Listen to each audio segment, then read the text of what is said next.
Assalamualaikum warahmatullahi wabarakatuh. Alhamdulillah wassalatu wassalamu ala rasulillah wa ala alihi wa ashabihi wa man walah. Di kesempatan kali ini saya akan membahas tentang satu amal ibadah, yang mana amal ibadah ini beda dari amal ibadah yang lain. Yang mana amal ibadah atau seluruh amal ibadah diperlukan adanya niat, yang mana niat merupakan syarat sah dari seluruh amal ibadah kita. Kecuali ada satu amal ibadah yang mana ulama berbeda pendapat tentangnya, apakah niat merupakan syarat sah ataukah tidak. Dan seperti biasa, di hadapan kita sekarang sudah ada kitab Al-Jadawil Fiqhiyah lil Masailil Khilafiyah fi Kitab Bidayatil Mujtahid wa Nihayatil Muqtasid, yang dikarang atau yang disusun oleh Dr. Zahir Ibni Fakhr Al-Zahir, dan dibantu juga kitab pokok yaitu Kitab Bidayatul Mujtahid wa Nihayatul Muqtasid. Dan langsung saja kita bahas permasalahan tersebut. Di sini beliau rahimahullah berkata, halin niyatu syartun fi sihhatil wudu. Apakah niat merupakan syarat sah dari berwudu? Ya, sebelum kita mulai, kita masih ingat sabda Rasulullah SAW yang mengatakan innamal a'malu binniyat. Artinya, menurut ulama menakwilkan kata innamal a'malu binniyat adalah innama sihhatul a'mali binniyat. Sesungguhnya amal itu tidak sah kecuali dengan adanya niat. Nah, tapi untuk permasalahan wudhu, ulama berbeda pendapat menjadi dua pendapat. Ya. Dan sebelum saya mulai memaparkan apakah niat merupakan syarat sah wudhu, kita mulai dari permasalahan yang disepakati oleh seluruh ulama. Tahriru mahallin niza' ittafaqu ala ishtiratin niyyah fil ibadati kulliha. Para ulama bersepakat tentang disyaratkannya niat dalam seluruh amal ibadah. Wakhtalafu fi ishtiratin niyyah li sihhatil wudu.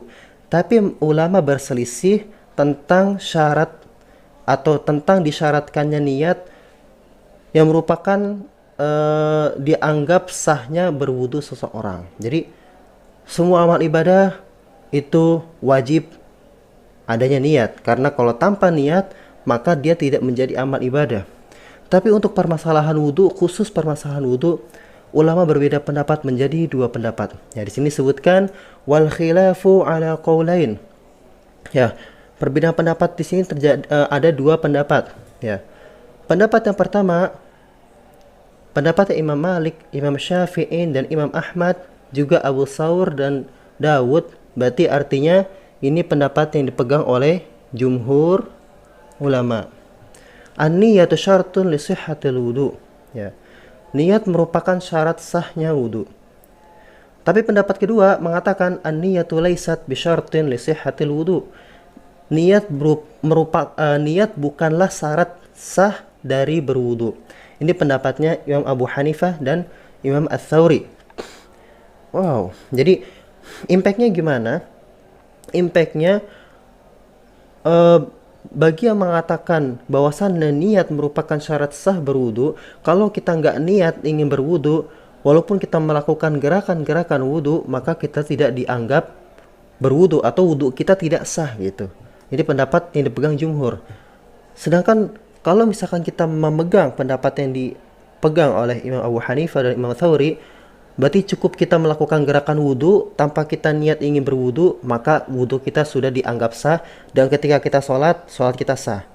Yang mengatakan niat merupakan syarat sah berwudu, jika ia tidak niat untuk berwudu, maka sholatnya tidak sah. Gitu ya, impactnya ke arah situ ya, jadi harus diperhatikan gitu. Nah, kenapa sih bisa ada perbedaan pendapat di kalangan ulama? Ya. Sebabnya apa? Taraddudul wudhu'i baina an yakuna ibadatan mahdhatan ghairu ma'qulatil ma'na wa baina an yakuna ibadatan ma'qulatal ma'na. Ya. Jadi ulama di sini berbeda pendapat dikarenakan pengklasikalan wudhu antara ia merupakan ibadah murni. Maksudnya ibadah murni itu ibadah yang nggak bisa diambil atau dipahami makna secara akal. Jadi kalau misalkan kita bisa memahami ibadah secara ilahnya atau sebabnya atau alasan adanya disyariatkan ibadah tersebut, maka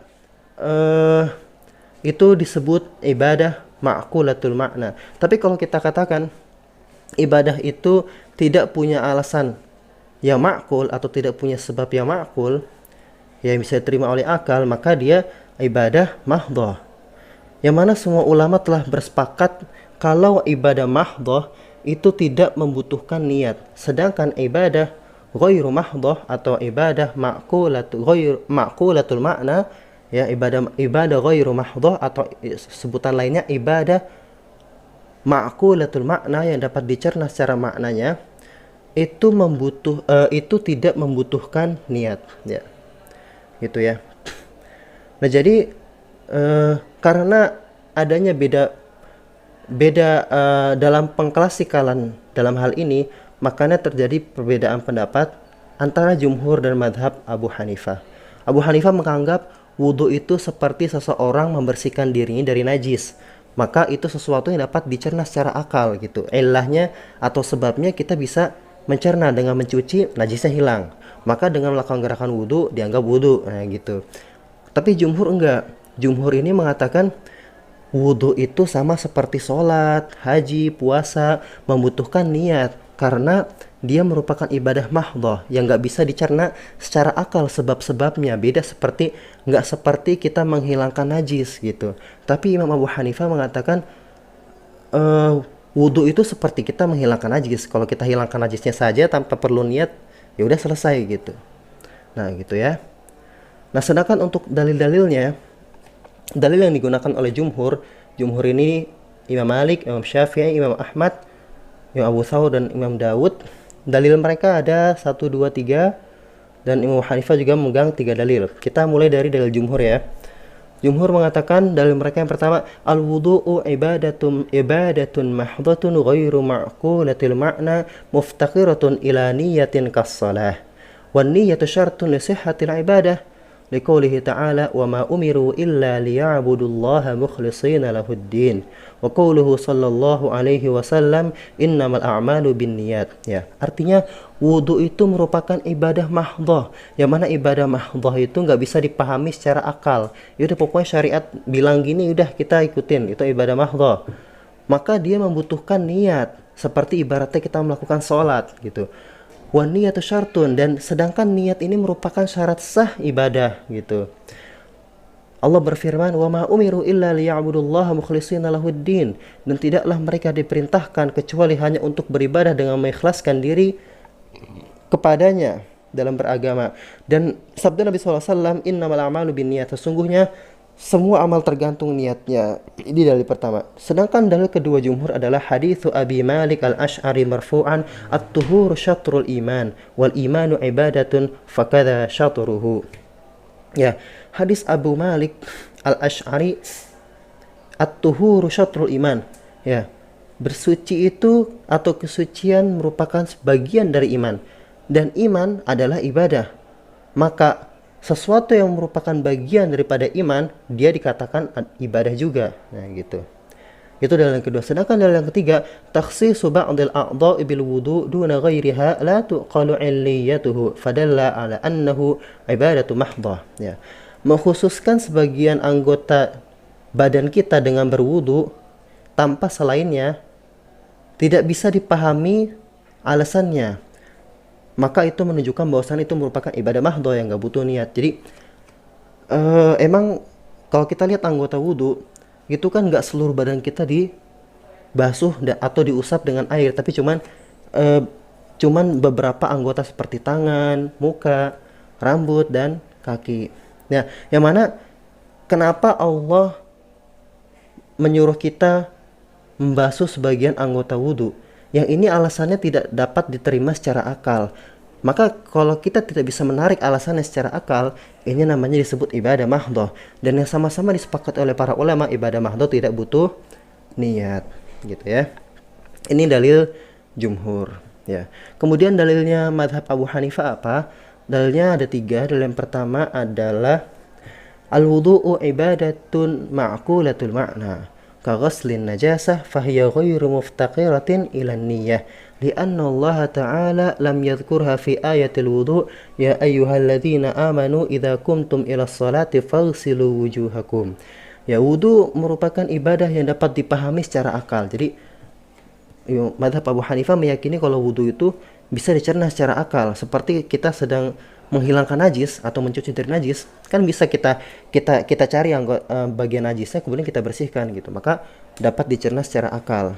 Ya, maka kalau yang sesuatu yang dapat dicerna secara akal, dia tidak butuh niat gitu ya, karena Allah Ta'ala juga belum dalam ayat wudu di surat Al-Maidah ayat 6 tidak menyebutkan kata niat. Kalau kita cek emang ayatnya tidak disebutkan kata niat, ya ayyuhalladzina amanu idza kumtum ila sholati faghsilu wujuhakum. Ya, wahai orang beriman, jika kalian mendirikan salat maka cucilah wajah kalian. Di sini Allah nggak mengatakan wahai orang beriman jika kalian ingin wudu maka niatlah, nggak seperti itu kan gitu. Makanya madhab Abu Hanifah meyakini kalau niat itu tidak atau bukan merupakan syarat, karena ayat Al-Maidah sendiri tidak menyebutkan kata niat dalam ayat wudu. Ya, kemudian dalil yang kedua, qala ta'ala wa yunazzilu 'alaikum minas sama'i ma'an liyutahhirakum bih fal ma'u mutahhirun bi nafsihi 'inda isti'malihi. Ya. Kemudian firman Allah Ta'ala, dan dialah yang menurunkan kepada kalian dari langit air supaya air itu dapat mensucikan kalian. Ya, jadi air itu mensucikan diri kita dengan kita menggunakannya. Air itu mensucikan diri kita sendiri. Jadi nggak ada hubungannya dengan niat. Ini pemahamannya mazhab Abu Hanifah ya, gitu. Menurut beliau seperti itu dalil keduanya. Sedangkan dalil yang ketiga, haditsul musi fi salatihi wa fihi tawadda'a kama amarakallah wa lam yadhkur an-niyyah wa hadha fi maqamit ta'lim walau kanat syartan la dhukirat. Ya. Hadis orang yang buruk dalam salatnya, hadis yang masyhur ya, tentang orang yang buruk dalam salatnya. Kemudian kata Rasulullah di situ sebutkan, berwudulah kamu sebagaimana Allah memerintahkan kamu berwudu, gitu ya. Dan di hadis ini Rasulullah tidak menyebutkan kata niat. Nah, jadi menurut beliau di hadis ini kan nggak disebutkan kata niat, berarti ya sudah tidak ada niat di sini, berarti nggak perlu adanya niat gitu. Nah, gitu ya.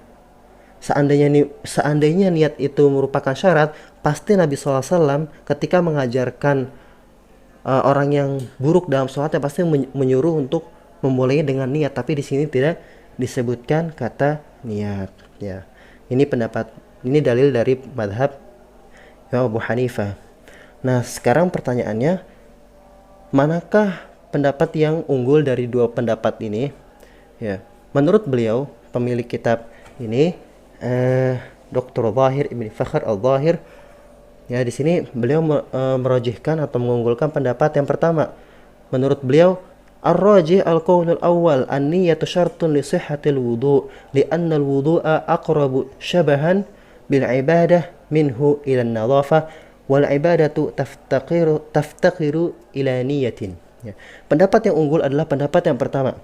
Ya, yang mengatakan niat merupakan syarat sahnya berwudu. Karena wudu itu lebih dekat atau lebih ke arah ibadah yang mahdhah daripada lebih mengarah kepada sekedar membersihkan badan saja seperti seorang membersihkan najis. Enggak seperti itu ya, tapi wudu itu lebih dekat ke arah sesuatu yang sifatnya ibadah mahdhah, ibadah yang murni gitu, yang kita nggak bisa cerna maknanya secara akal. Maka karena dia lebih dekat kepada ibadah mahdhah, maka niat merupakan syarat sah ibadah. Dan kalau enggak niat, maka dia tertolak atau tidak diterima ibadahnya. Di sini dalam konteks di sini wudunya, gitu ya. Ya, mungkin ini saja yang bisa saya sampaikan. Wallahu a'lam bishawab. Wassalamualaikum warahmatullahi wabarakatuh.